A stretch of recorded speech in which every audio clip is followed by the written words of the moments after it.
A ver chicos, les explico cómo funciona esto. Primero tenemos el ciclo celular. Entonces, lo que va a suceder es que nosotros tenemos una fase G0. Son 5 fases. Una fase G0, una fase G1, una fase S, una fase G2 y una fase M.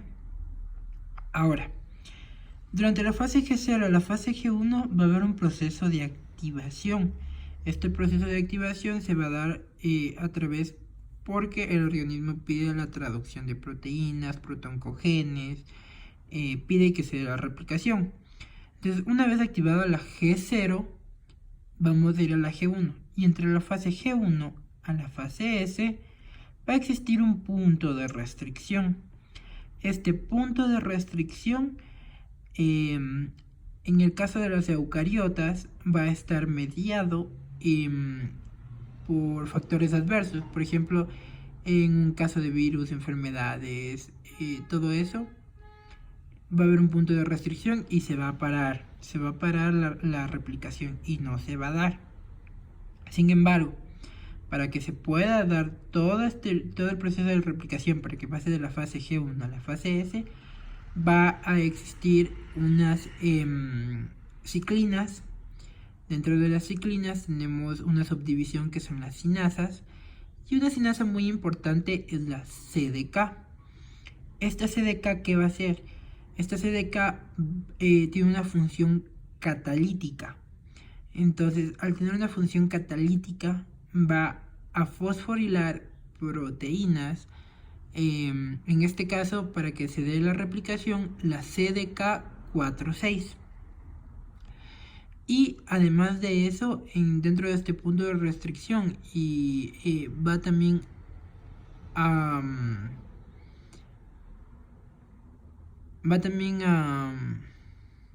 captar a un factor muy importante que es el retinoblastoma. El retinoblastoma es un tumor en la retina. Entonces, ¿qué va a suceder?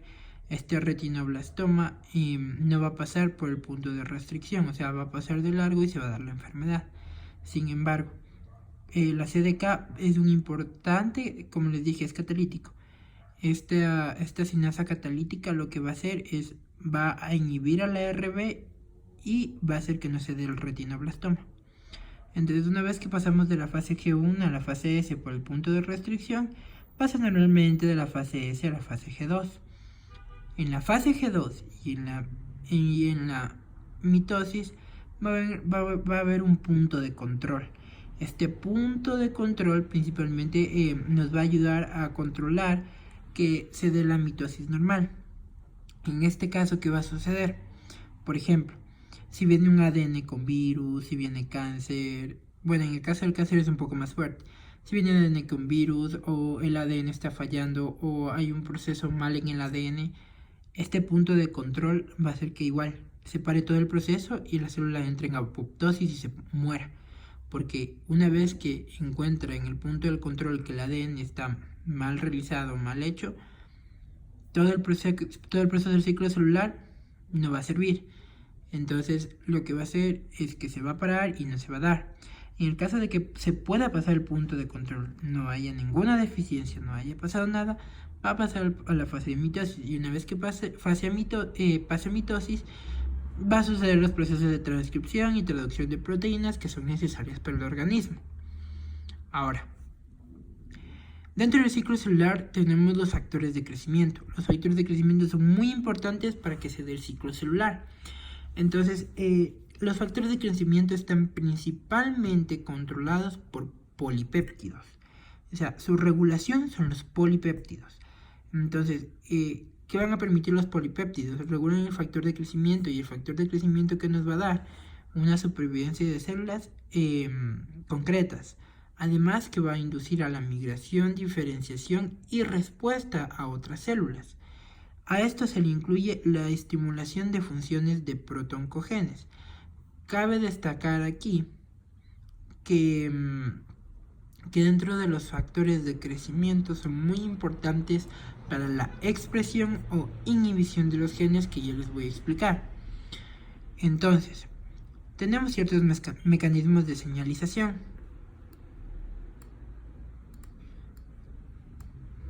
tenemos ciertos mecanismos de señalización.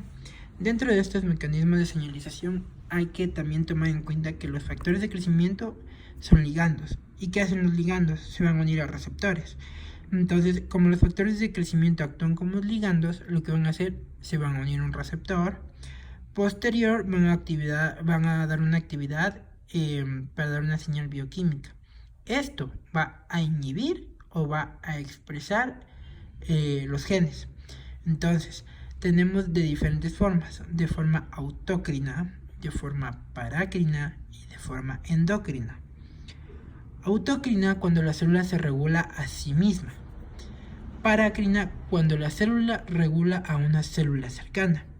Y endocrina cuando los factores de crecimiento van a regular a células diana. O sea, se van a mover por el torrente sanguíneo y van a ir a otros sectores.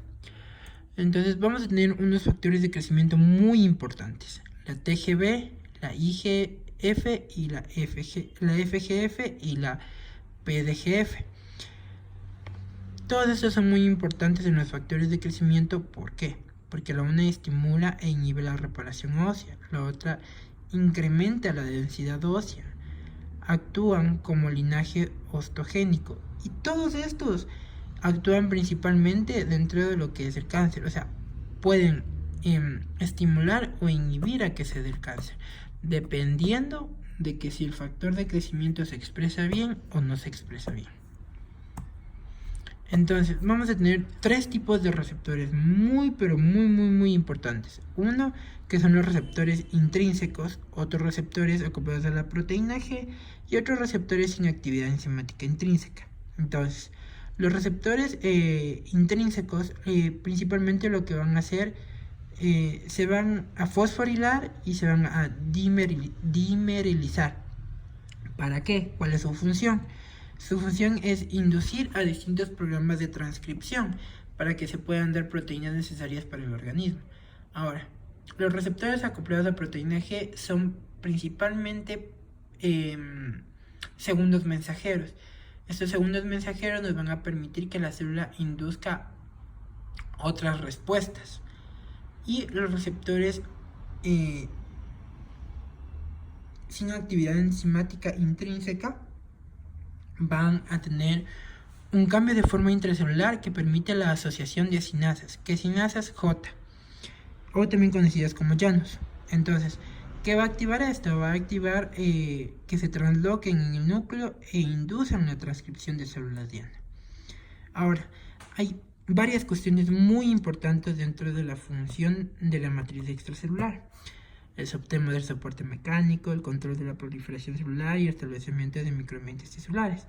El soporte mecánico principalmente está dado por el colágeno, porque el colágeno no es como cualquier moco o cualquier cosa que pueda unir. Es una estructura que nos va a dar soporte. Y dentro del colágeno vamos a tener distintos tipos de colágeno, uno en membrana basal y otra en matriz intersticial.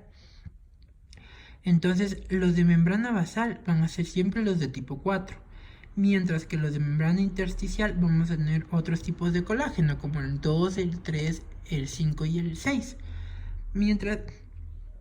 ¿Por qué? Porque el de tipo 4 va a actuar sobre la membrana basal, sobre el capilar, mientras que el colágeno intersticial va a actuar para la unión como otras moléculas dentro del intersticio. Entonces, las proteínas de adherencia celular también son de súper importancia. Hay una importancia muy grande porque las proteínas de adherencia celular se van a unir a los factores de crecimiento. Entonces, las proteínas de adherencia celular pueden ser integrinas o pueden ser fibras de laminina. Entonces aquí vemos un gran ejemplo. Tenemos la matriz extracelular, las fibras de laminina y las integrinas. Estas integrinas se van a unir a los complejos de adherencia. Junto con los factores de crecimiento van a hacer que haya una respuesta en el núcleo para que sea una proliferación, diferenciación y síntesis de proteínas. Y va a haber un cambio de forma. Entonces, Aparte también tenemos los glucosaminoglucanos. Estos, bueno, no les entendí muy bien. Y ya les explico esto, porque esa es la parte que me falta.